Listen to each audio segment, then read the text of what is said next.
This isn't an isolated case. This isn't restricted to any one city of Uttar Pradesh. And the Chief Minister needs to look beyond the yes men and the reports that he's getting. If he looks at the ground realities, he'll realize that Uttar Pradesh, the situation remains extremely grim.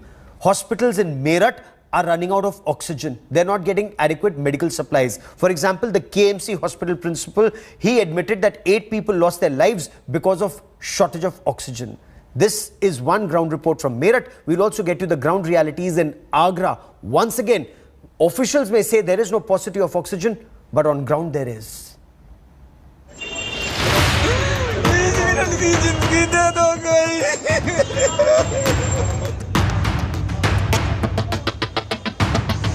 The second wave of COVID-19 is sweeping India. And the focus is currently on the big cities. Away from the flashbulbs, in the smaller cities, the disaster appears as serious. This is the KMC hospital in Meerut. Manoj's wife is admitted here and needs oxygen. The hospital authorities have asked him to arrange the oxygen on his own. कोई इन्होंने इंतजाम नहीं बताया बिल्कुल भी। पहले नहीं बताया कि हाँ भाई ये इंतजाम है, ये होने वाला है, नहीं होने वाला है। कौन भर्ती है आपके यहाँ से? अभी मेरी वाइफ है। अभी है? मेरी वाइफ है, 20 तारीख से एडमिट है। 20 तारीख से एडमिट है मेरी वाइफ है। और सुबह कह रहे हैं हाँ भैया अनाउंसमेंट करके कि हाँ भैया अपना इंतजाम कर लो, कहाँ से कर ले भैया, कहाँ से भागे, क्या करें, क्या करें, सगले में घूम ले भैया। मरने वाली है, एक कोई मिनट ठहरी बस ओपडी, बस कोई मिनट जा रही है। हाथ जोड़ता फिर रहा हूँ, कोई मेरे मेरे मेरे कोई बचा लो, 20 मिनट की जिंदगी दे दो कोई। 20 मिनट की जिंदगी दे दो कोई।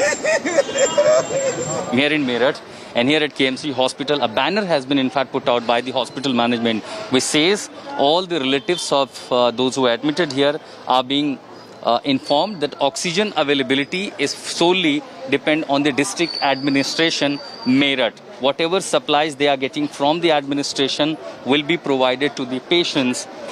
In case of any untoward incidents, the hospital management is completely clueless. They do not know what to say. And here, if I take you in the ICU wards, this is emergency ward.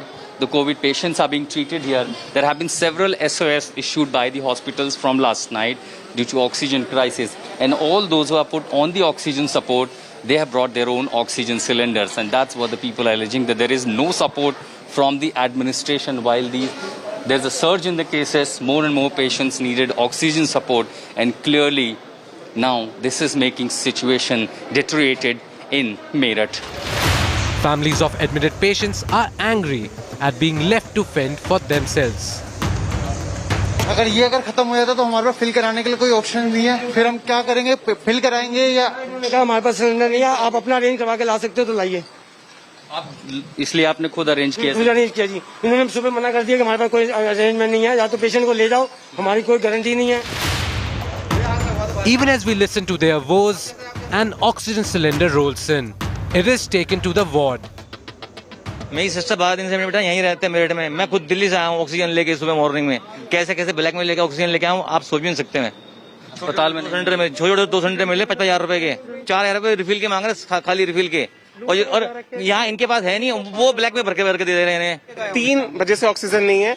मुझे कोई आंकड़े नहीं पता, लेकिन सुना है कि 18-19 लोग सुबह से यहाँ मर चुके हैं। ठीक है, अब आंकड़े एग्जैक्टली यहाँ हॉस्पिटल वालों को पता होंगे भैया। आपको भी नहीं मिले ऑक्सीजन? हमें भी सर किलोमीटर 3,000 रुपए का मैंने सुबह से कराया है। 600 का जो किलोमीटर होता है वो 3,000 रुपए का मिल रहा है। अगर यदि सिलेंडर भी लेकर आगे तो ये जो ऑक्सीमीटर है इस पे इतना बड़ा ब्लैक चल रहा है, कोई 5,000 रुपए मांग रहा है, कोई ऑक्सीमीटर के 5,000 रुपए। खैर नगर बहुत ज्यादा लूट मचा रखी है, हर किसी कहीं भी चले जाओ। पूरे 3 घंटा फ्लोमीटर जो है, बहुत बुरा हाल है। 3 घंटे परेशान होने के बाद में 5,000 रुपए का लेके आया हूँ। One patient's family claims they paid 70,000 rupees to get an oxygen cylinder. Government को कोई तो एक्शन लेना चाहिए कि नहीं लेना चाहिए। इतनी कालाबाजारी हो रही है। 70,000 का ऑक्सीजन सिलेंडर मिल रहा है 20 लीटर का। क्या कर रही है गवर्नमेंट? सोनीपत से खरीदा ऑक्सीजन? सोनीपत से 70,000 का ऑक्सीजन सिलेंडर खरीदा है। और उसमें कितना ऑक्सीजन है या कितना काम चल रहा है? पता है, हम उसको वेट नहीं मेजरमेंट कर सकते ना कि उसमें कितना है कितना नहीं है, हमें नहीं पता चल रहा है। The hospital administration says they have been getting oxygen supplies from the administration, but the demand has shot through the roof. They admit that 8 people have lost their lives till now due to the oxygen shortage in the hospital. परिस्थिति ये है, हमें oxygen प्रशासन से मिल रही है, लेकिन समस्या ये है कि जितनी रिक्वायरमेंट है मरीज की उतनी मात्रा में ऑक्सीजन नहीं मिल रही है, एक, और दूसरा सही समय पर नहीं मिल पा रही है। 48 घंटों में ऑक्सीजन की कमी से कितने लोगों की डेथ हुई है? 8 के आसपास। लिक्विड ऑक्सीजन की अवेलेबिलिटी पूरे हिंदुस्तान में कम है, केवल मेरठ की बात नहीं है। दिल्ली गंगाराम में भी आपने सुना होगा, वहाँ पे कुछ इसकी प्रॉब्लम आई थी। तो हमारी पूरी कोशिश है कि इस तरह की क्राइसिस ना आए, और क्राइसिस हम मैनेज करने की कोशिश कर रहे हैं पूरी तरीके। At another private hospital in Meerut, the situation is the same. This facility claims they are not getting oxygen supplies as well. It advises patients on oxygen support to search for another center. With Ashutosh Mishra and Sanjay Kumar, Bureau Report, India Today. Hi everyone, Preeti Chaudhary here. Hope you like this video. For latest news and analysis, like and subscribe to the India Today YouTube channel. And don't forget to press the bell icon to stay updated. Thank you for watching.